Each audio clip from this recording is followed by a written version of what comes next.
पुरानी बात है। सितारा नागर नाम के एक खुशहाल गांव में दो बहनें रहती थी। एक का नाम था साना और दूसरी का नाम था आमीना। साना बहुत खूबसूरत थी, लेकिन उसका दिल गम से भरा हुआ था। वो हर वक्त सिर्फ अपने कब्जों और गहनों के बारे में सोचती थी। दूसरी तरफ आमीना थी। वो दिखने में साधारण थी, लेकिन उसका दिल सोने जैसा खारा था।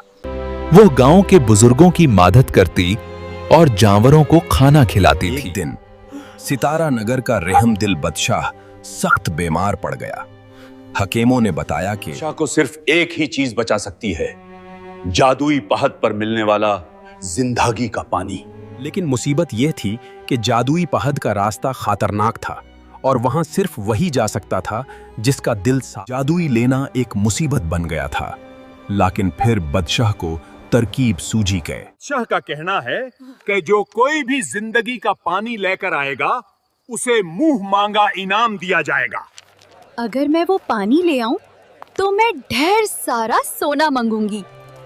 उसने जल्दी से अपना बग तैयार किया और निकल पड़ी। हमारे बादशाह बहुत अच्छे हैं, उनकी जान बचाना मेरा फर्ज है।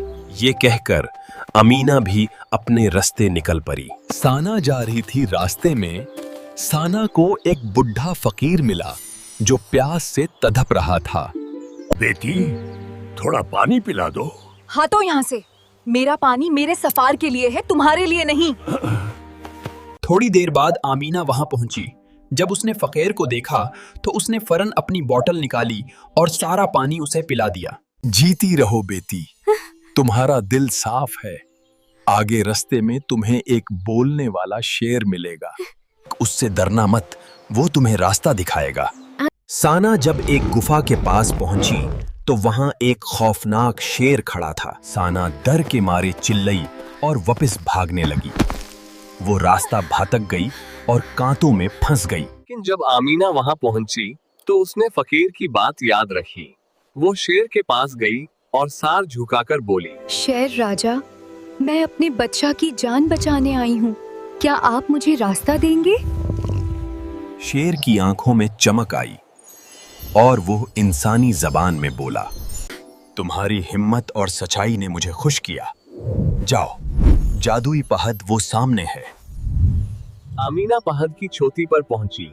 वहां जिंदगी का पानी बह रहा था, लेकिन उसके सामने एक बड़ा जादुई आईना रखा था। आमीना आईने के सामने खड़ी हुई। उसे आईने में अपनी सूरत नहीं बल्कि अपना दिल नजर आया, जो रोशनी की तरह चमक रहा था। आईना रास्ते से हट गया और आमीना ने बर्तन में पानी भर लिया। आमीना वापस महल पहुंची और बादशाह को वो पानी पिलाया। बादशाह फौरन ठीक हो गए। तभी वहां साना भी फाती पुरानी हालत में वापस आई। उसने अपनी गलती मान ली।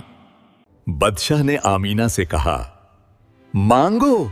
बच्चा सलामत, मुझे कुछ नहीं चाहिए, बस आप मेरे गांव में एक स्कूल और अस्पताल बनवा दें। यह सुनकर सब हैरान रह गए। बादशाह ने खुश होकर आमीना को अपने दरबार का वजीर बना दिया। इस कहानी से हमें ये सबक मिलता है कि मदद करने वालों की हमेशा जीत होती है और लालच इंसान को रास्ता भटका देता है।